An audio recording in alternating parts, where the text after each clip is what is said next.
Welcome. In this lesson, we'll be examining the question, how did trade impact West African empires? Let's set some lesson goals to guide our learning.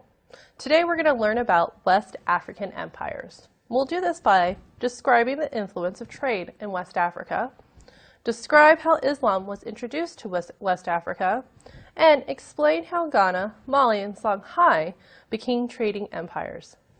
Next, let's look at the vocabulary that will be used throughout the lesson.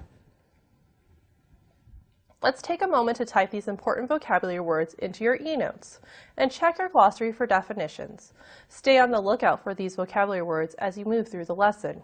Your vocabulary words are emerge, revive, bureaucracy, exported, Hajj, and pilgrimage. So let's get started on this lesson. How did trade impact West African empires? We'll be discussing the impact of trade on these three civilizations: the Empire of Ghana, the Empire of Mali, and the Empire of Songhai, all of which occupy the same territory in West Africa. Africa had many different types of societies, from small farming communities to large kingdoms. Let's learn how large kingdoms came to be. Some of the villages became centers of trade between other villages and grew into towns. Often these towns would have craftspeople such as blacksmiths and potters, as well as other occupations. Thus, some towns grew into cities. These cities were centers of trade and grew in wealth as a result. Sometimes the ruler of a city would seek to control the land around the city. In return for offering protection, the ruler would tax the people and demand their allegiance. These areas became kingdoms with kings as rulers.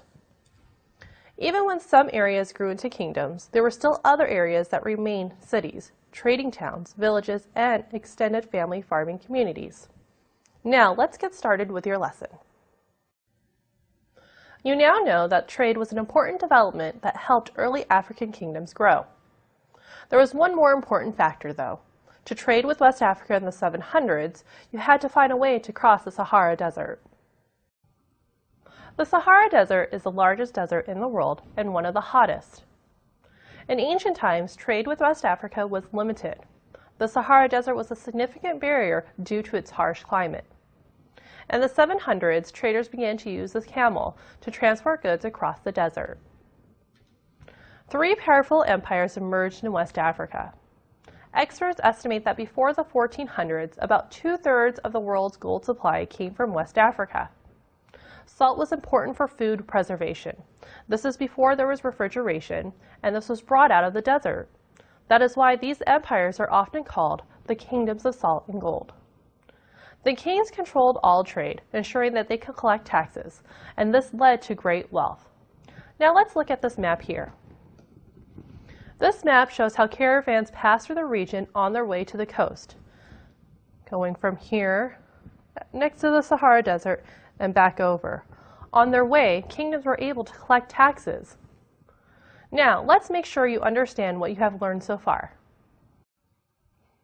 The first of these great trading empires was Ghana. The state was ruled by a hereditary king called the Ghana. Now, it was an extremely wealthy empire thanks to the gold trade, and Ghana was the first empire to take advantage of its location to tax caravans. Trade had another important influence, the introduction of Islam. We will be using a graphic organizer like this one to help us understand the cause and effect relationship of Arab merchants and traders and the introduction of Islam. You should also make a similar organizer in your notes. Islam spread into West Africa through trade. Arab merchants and traders settled in this region, bringing Islam with them. Ghana's rulers converted, and soon they had Muslim advisors. Literacy increased, so people could read and study the Quran. More people began to read and write Arabic, the language of Islam.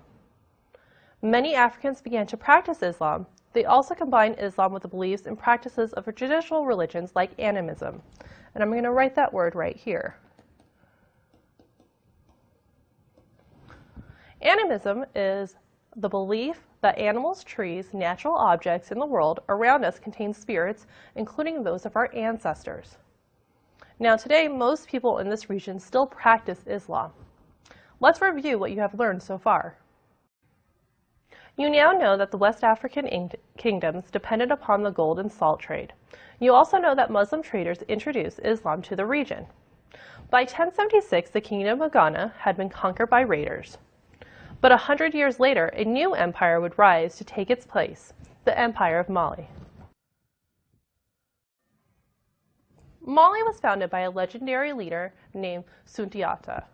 His story is told in an epic poem called the Epic of Sundiata, a poem that was handed down over generations by storytellers called griots. Now let's look at this map right here. The city of Timbuktu was its capital. The greatest ruler of Mali was Sundiata's grandnephew, Mansa Musa. Musa was one of the most famous Mansas or emperors of Mali. He expanded the Mali Empire to its greatest size, divided the empire into provinces, and appointed the governors to rule them, was the first West African king to devoutly follow Islam, and is regarded by many historians as the wealthiest person who have ever lived. Musa is known for many accomplishments, but his most famous was a trip he made to the city of Mecca. Although he was a powerful king, Musa was best known for his legendary pilgrimage to Mecca. A pilgrimage is a journey to a sacred place. The Hajj is a pilgrimage to the holy city of Mecca that Muslims are required to perform at least once in their lifetime. This image here shows Mansa Musa holding a scepter and a piece of gold. When Mansa Musa went on to Hajj, he impressed the people of North Africa and the Middle East with his enormous wealth and the quantity of gold he carried with him. According to reports, he brought 60,000 people and 80 camels, each carrying 300 pounds of gold. This is important because when Europeans learned of the wealth available in this region, they began to increase their efforts to get there. They would be successful in the 1400s. Let's see what one historian had to say about Mansa Musa's journey. Musa used his wealth to build up the city of Timbuktu. He turned it into an important economic and intellectual center. He constructed a great mosque, which you can see in this photo what the mosque looks like today.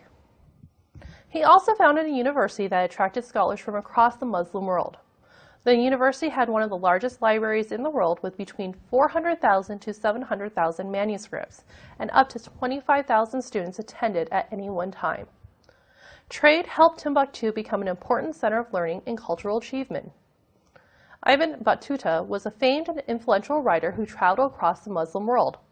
Let's see what he had to say about the city of Timbuktu. He learned about Mali's greatest emperor and how he used his wealth from trade to build the great city of Timbuktu and turn it into an important center for learning. Mali declined following the death of Mansa Musa. A new empire would rise up to take its place, the Empire of Songhai. The Songhai people were part of the Mali Empire. As that empire declined, the Songhai rose up to take their place. The first great emperor was called Sunni Ali. He built a large army that included a river fleet of war canoes and a cavalry, a fast-moving force that fights on horseback. Let's look at this map right here. We can see the Songhai Empire is the third empire to rule in the same area.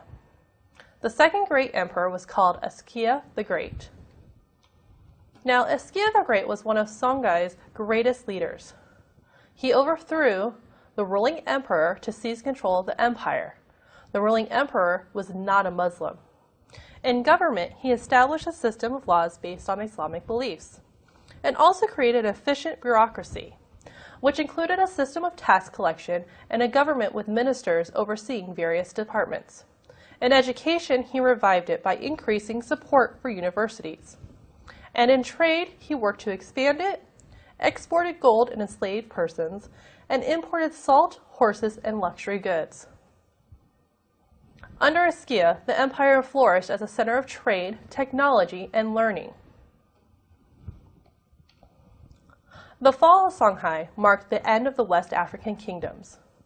Moulay Ahmed al-Mansur was the ruler of Morocco from 1578 to 1603.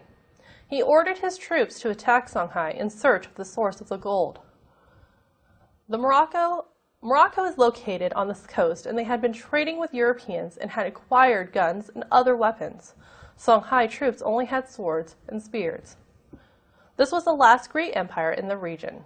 The Europeans had begun to establish trading posts along the coastal areas, and cross-Saharan trade declined. This was the last great West African empire had fallen. Now let's review what you have learned so far. The trading empires of West Africa had many similarities. They had the same geographic region. They were home to gold deposits and salt that fueled trade, which helped these empires gain wealth. The introduction of Islam was important because cities like Timbuktu became centers of learning as Arab scholars flocked to universities there.